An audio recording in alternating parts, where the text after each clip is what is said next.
Brothers and sisters, many of you might know, I have returned from a trip from Palestine. And I went to Masjid Al-Aqsa. And I want to share with you some of the most amazing stories that I have come across in my life when it comes to converts. And we all, as Muslims born into Islam, one of the reasons we love when people convert, one of the reasons it's so exciting, we all become happy, is because it reaffirms our own faith in our tradition. It makes us feel, alhamdulillah, that something we might not have appreciated, but this person has appreciated. And we feel, and we should rightfully feel, we feel a sense of pride that alhamdulillah, somebody has found what we have taken for granted.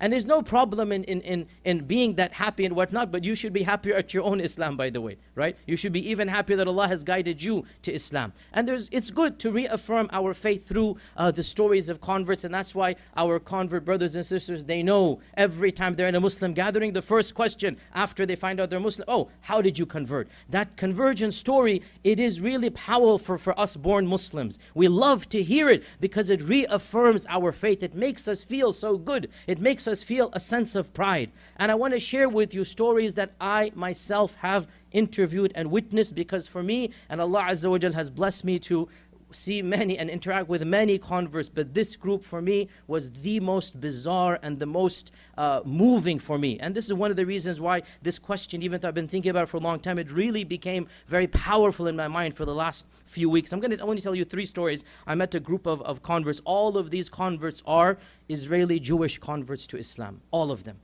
And it was truly the most strange stories of converts that I have ever met. The first of them, I'm going to quickly summarize the 3 stories because each of them is very powerful, that it really moved me. The first of them, I actually got an email many months ago, last year. And I unfortunately don't have time to answer to all of my email, but sometimes Allah Azza wa Jalla just blesses and I'm able to. An email came to my public account, and it was a lady from Israel, and she literally starts off that I was born into a Jewish family. I'm from a Western country. I cannot give too many details, by the way, you'll understand why. And I migrated to Israel for religious reasons. It's called the Aliyah, Hijrah. I made Hijrah to Israel. As a young girl, I abandoned the West. She's in this part of the world. I abandoned and I moved there. And over the last few years, I grew agnostic. Now I'm looking for the truth. And I've read the Quran, and and I came across your lectures online, and I'm interested, etc., etc. So obviously, this is a very interesting, of course, it's a bit strange as well. I mean, very rare to find that type of person. So we began a series of emails and whatnot. Then I said, you know what? I then emailed her in late November. So, I'm coming in January. Why don't we meet up in Aqsa? We meet up. She had never been to Aqsa because she's not allowed to go because she's obviously from another background. She had never been to Masjid Al-Aqsa. So we agreed to meet up, and subhanAllah, to make a long story short, she was not exposed to Islam via da'wah tables, via pamphlets. That doesn't happen in that land. It does not happen. Rather, she felt a sense of emptiness, and she did not find that peace in her own faith of her tradition. She didn't find it in Christianity. She looked at Buddhism, other religions, and in the end, out of desperation, she picked up a Quran. She didn't think she'd find anything in it. And she said, this is the book I have been taught is full of hatred. This is what she told me. My whole life I have been taught this book teaches to kill other people, hatred of other people. And she goes, I read it and read it and read it, and I found nothing but peace. I found nothing but peace. And so she went online looking for lectures. She found my lectures, listened to some of them, and subhanAllah, my lecture about Khadija was the one that really moved her a lot, about Khadija alayhi salam. She said, I wanted to be like Khadija. I wanted to be like Khadija. And subhanAllah, brothers and sisters, she gave her shahada in Masjid Al-Aqsa with our group and gathering there. I gave her the shahada, she said the kalima, and she accepted Islam in Masjid Al-Aqsa. And we were not able to record because she said she cannot be public about this. She cannot tell other people, or else it's going to cause issues for her and her family. That obviously she has to keep it under keep it under the cover. And I gave her Islamic name of Aisha. So we call her now Aisha, and our sisters that were in the group are in touch with her. And subhanAllah, she's now active online da'wah, believe it or not, but anonymously. She's giving da'wah anonymously online. Now, when I was in Aqsa, I met a brother there who knew me from online, and he said, look, I need to introduce you to a group, but you cannot take any pictures. You have to be on the low, don't come with anybody, just yourself, in Masjid Al-Aqsa. And I said, who are these? He said, we are giving da'wah to some of the Yahud, but we're doing it not publicly. Because if you do it publicly, there's going to be huge trouble. So I said, there are actually converts here in this land? And he told me, this brother, we estimate at least 1,000 people have converted. We know around 300-400, and from those 300-400, we know that there are others. The majority of them are not saying anything to anybody.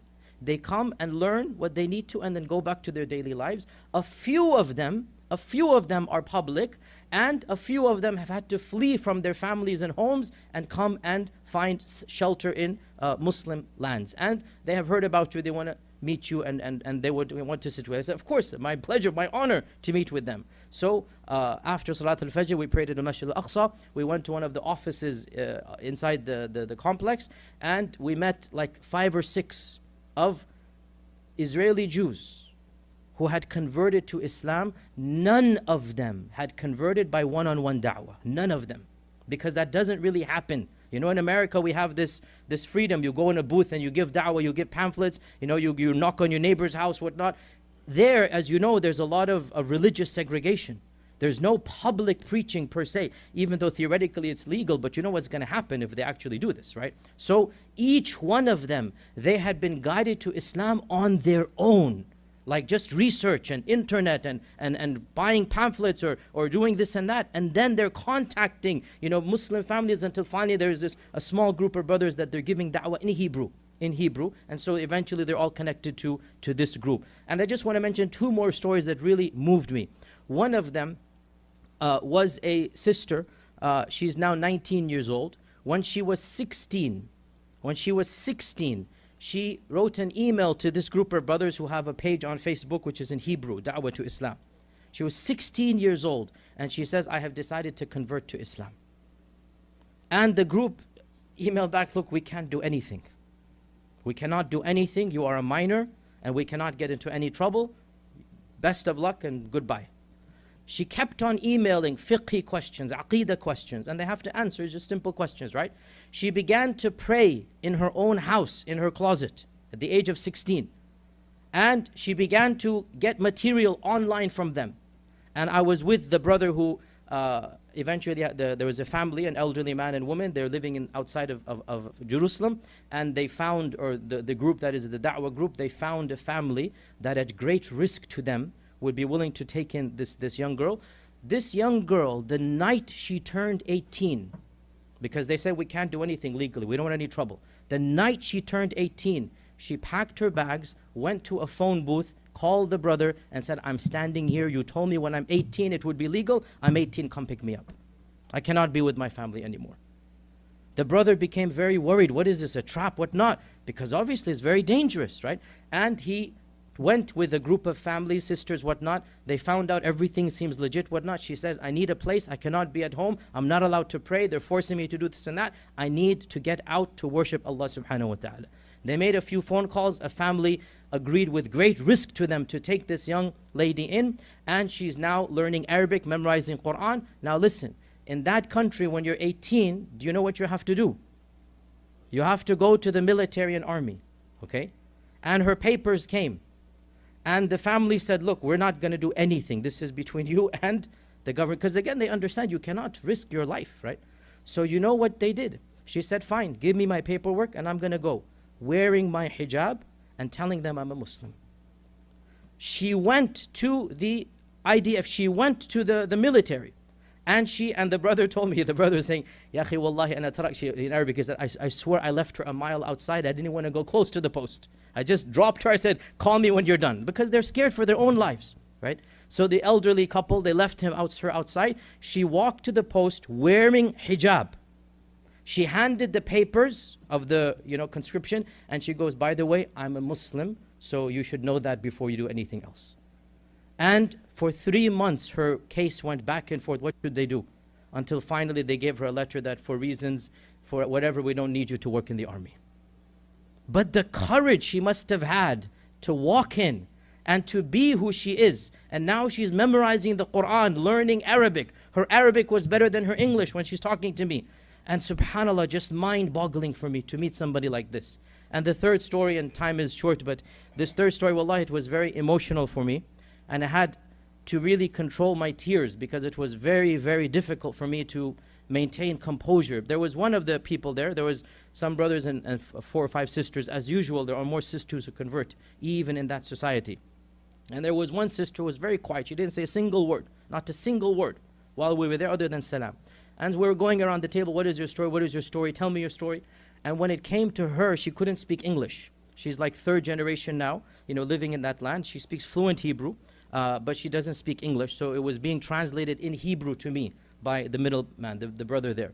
And her story was so traumatic for me that it shook me. And I almost had to just break down. I had to literally compose myself.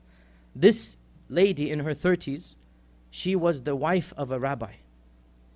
And she decided to convert to Islam after reading it on her own, studying it and whatnot.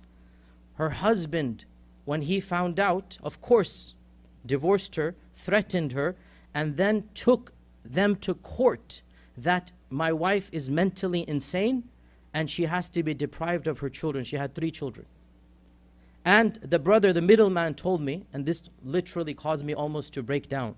He said that this mother has not seen her children for 3 years. For 3 years, she has not seen her children because the husband has said that she's dangerous to the kids because now she has embraced Islam. For 3 years. And she said to me, this lady, that wallahi, I swear if they threw me in jail, I will not give up Islam. If they threw me into a cave and abandoned me, I would not give up Islam. And I almost broke down that this was a lady, she voluntarily gave up her 3 children. She did not lie for Allah subhanahu wa ta'ala. She did not say an untruth. She just said, I'm a Muslim. And because of that, they took her children away from her. And it really made me feel so... Here we are, we cannot even give up our sins, brothers and sisters. We cannot give up anything for Islam. But here is a lady, and she did not even grow up in a Muslim household. And she told me, if they throw me in jail or they throw me into a cave and abandon me, I will not give up Islam. And you hear these stories from Bilal ibn Rabah, and I'm not comparing astaghfirullah this to that, but we've kind of sort of lost that level of iman in our Muslim societies. When's the last time you met somebody with that level of iman? We've kind of lost that persecution iman. But to meet these people in the very land that we know is the land of Mahshar and the land of Ard al-Mubarak, to meet the people, and they said to me, their families don't just view them as converts, their families view them as traitors.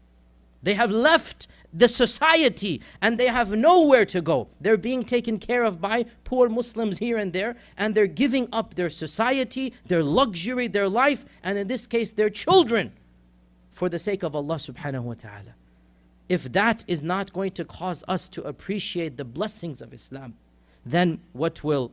Brothers and sisters, let us always remember that Allah subhanahu wa ta'ala gifted us this faith without us having to lift a finger. The majority of us were born into it, and even those who converted, yes, your struggles are more than ours, but look at the struggles of those brothers and sisters in that land.